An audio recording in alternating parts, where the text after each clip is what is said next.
Well, he won the election, and he's almost sworn in as president, but the fight to stop Donald Trump's agenda rages on. President Obama this week on Capitol Hill rallying Democrats to protect Obamacare from Trump's election promise to repeal it.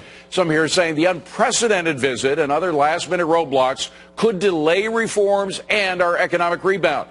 But are they right? Hi, everybody. I'm David Aslan. Welcome to Forbes on Fox. Let's go and focus to find out with Steve Forbes, Rich Karlgaard, Mike Ozanian, Elizabeth McDonald, John Tamny, and Bruce Japsen. So, Steve, it really looks like President Obama is trying to undermine the change Americans voted for, no? That's absolutely right. What he's doing is unprecedented. Going back to John Adams 200 years ago, he did a lot of midnight appointments on judges, but we've never seen a president do what Obama's trying to do. And that's where Trump must not fall into the trap of letting Obama define what he must do after January 20th. On regulations, it can be repealed by executive order, do it. But other regulations, the congressional approve it, let it wait. Move ahead on taxes, move ahead on reforming health care, do the deregulation by executive order, but don't let Obama set your timetable. Well, Bruce, we have a brain room here at Fox News. They're pretty good. And they've gone back and they find that there are no examples of departing modern presidents who've actually advised their party, gone to Capitol Hill, advised their party on legislative moves in the last 2 weeks of his presidency. Well, I don't know if the brain room realizes this, but we might, President Obama might be the last adult that we have in the White House for a few years. But let's put it this way. I want my president, I want the taxpayers to get their money's worth out of their president. And I think with the Affordable Care Act as one example, I mean, this is something that the Republicans want to toss out. They don't have a plan for a replacement. And I think he's shining a little light on all of this that's been accomplished, and if they're going to throw it out. By the way, I just had Rand Paul on Fox Business. He had a very specific plan to replace Obamacare, but we'll get into that later. Rich, you're on the left coast, and there are a bunch of Hollywood celebrities put together a video this week, which kind of sums up the roadblock mentality. Let's play the video. Anything, obstruct. I mean, it looks like President Obama's listening to these folks. Yeah, you know what the Hollywood swells and President Obama have in common is that they're all on record as wanting higher fossil fuel prices. And so it's kind of an irony that the first, the protest from the West Coast results in banning offshore drilling in the Atlantic Ocean. But, I think the environmental groups want their say, and that's what worries me most. Yeah, well, and EMAC, there are costs to this, as Rich was indicating. The midnight regulations, just the regulations done after the election, supposedly cost $44 billion to Americans. I don't know how adult that is to do things like that when you're snorkeling and playing golf in Hawaii and fulfilling your first tourist bucket list, wish list, which is what he's been doing. Over nearly $100 million spent on President Obama winging around the world. It's not adult to do that. And here's what's going on. I mean, right now we have 9 out of 10 jobs created since 2005 or so are part-time or contract jobs. That's according to Harvard or Princeton. Those rules, by the way, if rules were the way to go, we would already be in the promised land, as somebody said. That's taken out of the U.S. economy. It's taken out of the people who could create jobs, and boy, is it really hurting economic growth. Mike, there's also foreign policy, and of course there was that UN vote, which the United States may actually have been a part of putting together. At the very least, they didn't stop it from happening. Really tore down Israel in the eyes of the United Nations. Anyway, Paul Ryan, House Speaker Paul Ryan, was very upset this week about it. Let's take a listen to him. I am stunned. I am stunned at what happened last month. This government, our government, abandoned our ally Israel when she needed us the most. Mike, that is a big foreign policy roadblock. Well, President Obama, in my view, David, has been acting recently as like a contemptuous child. He's still upset with the Prime Minister of Israel for when he came and spoke. We've got a child theme going on in this show. Go ahead. I'm sorry. When he came and spoke before Congress, against giving Iran a pathway to nuclear bombs.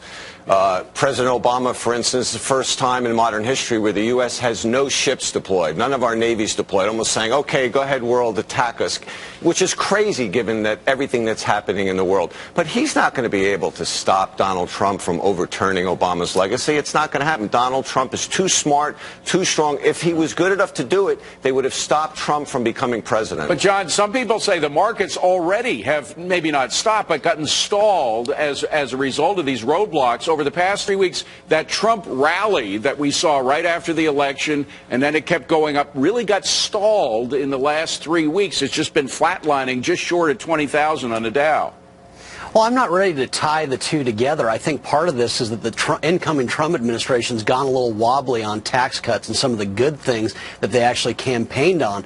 But looking at President Obama more broadly, Republicans should play smart politics here. If he wants to embarrass himself by playing politics on the way out, if he wants to make the Democratic Party wear the disaster that was the Affordable Care Act, let him do this. He's handing them a great opportunity. Well, Steve, what about the Obamacare in particular? Is there anything, is there a poison pill or the opposite of a poison pill where they can keep it in despite the best efforts of Trump and a Republican Congress to get rid of it? No, Congress passed the law, and Congress can repeal or amend the law. That's basic. There's nothing permanent. Maybe Mount Rushmore, but that's about it.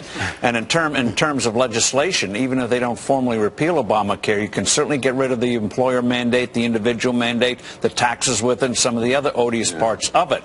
And there are a lot of ideas floating around about how you can replace it and help people who need the real help. Okay, so Bruce, what's the point? In the case of the Russian cyber attack, I think he's doing Donald a favor in the sense that he's leveling sanctions against Russia. So Trump, these are his buddies, so he doesn't have to do it once he gets involved. But Rich, my point is that President Obama is not going to get anywhere ultimately by all these roadblocks. He may be harming the economy, he may be stopping the stock market from the Trump rally, but bottom line, he's not going to stop the actions that Trump wants to take. So why is he doing this? Well, because he's a narcissist and he's doing it for his legacy. But John Tamney's right. This is only going to hurt Democrats in a very vulnerable 2018 Senate election. The Democrats, of the 33 seats that will be contested, the Democrats are defending 25 of them, 9 of them in red states. So the Republicans have a chance to get a veto-proof Senate in 2018. Well, I think there may be something else, Emac, and you look at where you look at real estate. Most presidents move out of Washington. This president just bought a big house in Washington. I think he wants to stay in D.C. and actually affect changes going forward. He's going out in a blaze of self-glory is what's going on here. I don't think we've seen a president do that, just stick around. And what that does is suppress the new Democrat leadership that could come forward and in a bipartisan way try to make a positive change. That hasn't happened in years. All right. By the way, Mike, the Obamas say it's just because they want their daughters to finish school there. But I think there's something more going on, don't you? Well, he can't stand the fact he made this election a referendum on his presidency. President Obama said that. And he got taken to the cleaners, got totally whacked. And look, he's a child, David. He thinks like a child, and he's throwing this little temper tantrum, but it's not going to work. All right, guys, we've got to leave it at that. Again, a lot of temper tantrum talk today. Major tax cuts could get delayed until late summer, why some here say that's way too late to get our economy booming again. We debate it coming next. You heard a lot about it during the campaign, an across-the-board tax cut plan to jumpstart the biggest economy in the world on all levels. But now, word that the Trump tax plan could be delayed until at least August. And, Rich, you say these tax cuts should be job number one even before repealing Obamacare. Why? Absolutely job number one, because the best thing that Trump can do in the next 2 years is to unleash entrepreneurs and investment in the United States and get economic growth well up over 3%. We've not had 3% year in Obama's years. We've had this lackluster 2% growth, $3 trillion of economic activity, never happened because of Obama. Growth will give Trump political capital, and its growth will create a sweep in the Senate in 2018. So, Bruce, that's why tax cuts have to be job number one, to which you say?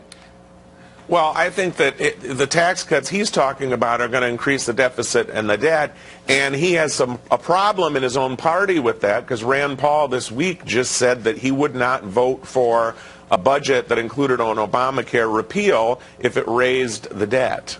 But you know what happened in history? I hate to bring up facts like this, John, because they so contradict our friend Bruce, but we had an increase in tax receipts after the Reagan tax cuts, a 34% increase in tax receipts. That goes against the debt. So when you have tax cuts, you can have even more income for the government if that's your interest. Yeah, I'm not saying that's a good thing, but the 1920s, 1960s, 1980s tax cuts reveal that when you reduce the cost of work, you actually get more revenues. Whether or not that brings down the debt is a function of what Congress does. But this is essential. Donald Trump ran on some really bad economic ideas. He ran on some very good ones. The tax cuts were the very good ones. If he doesn't spend his political capital on this, big mistake. Right. There's your slowdown in the stock market. And, Mike, the folks out there, what they need right now is more income. Median income has been going down, and one way to get it would be having to pay less taxes. Look at this.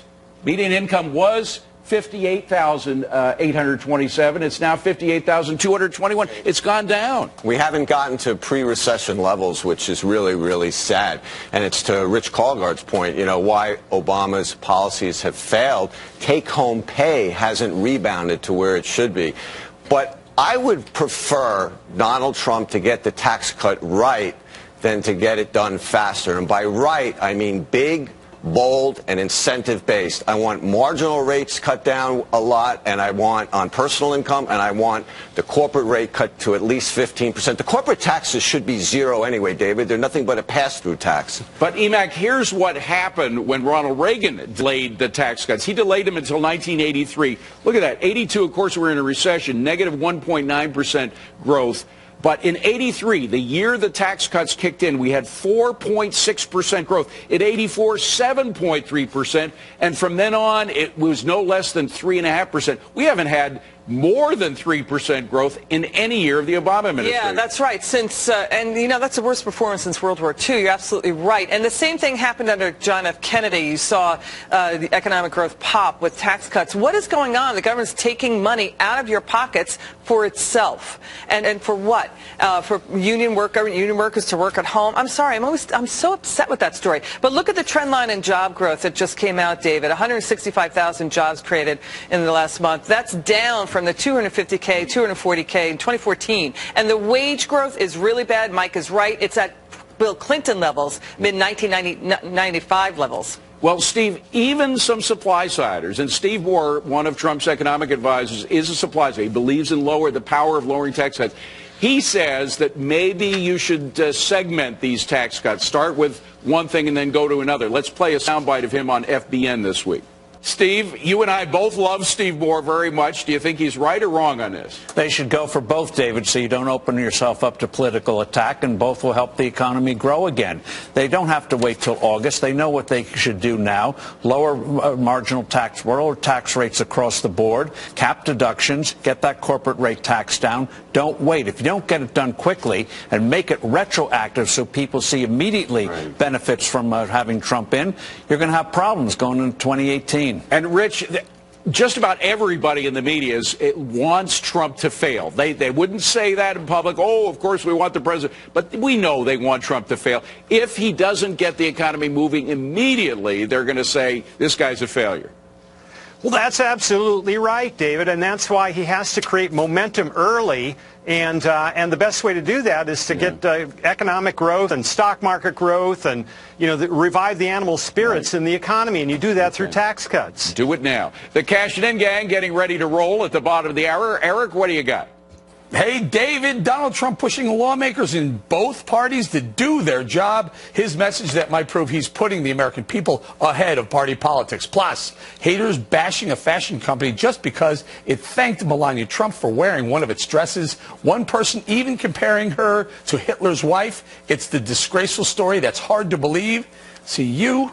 And you, 11:30. Okay, we'll be watching. Thank you, Eric. But up here first, a major climatologist leaving her teaching job over what she calls the craziness of money in politics and the lack of actual science. Is that just the tip of the iceberg? That's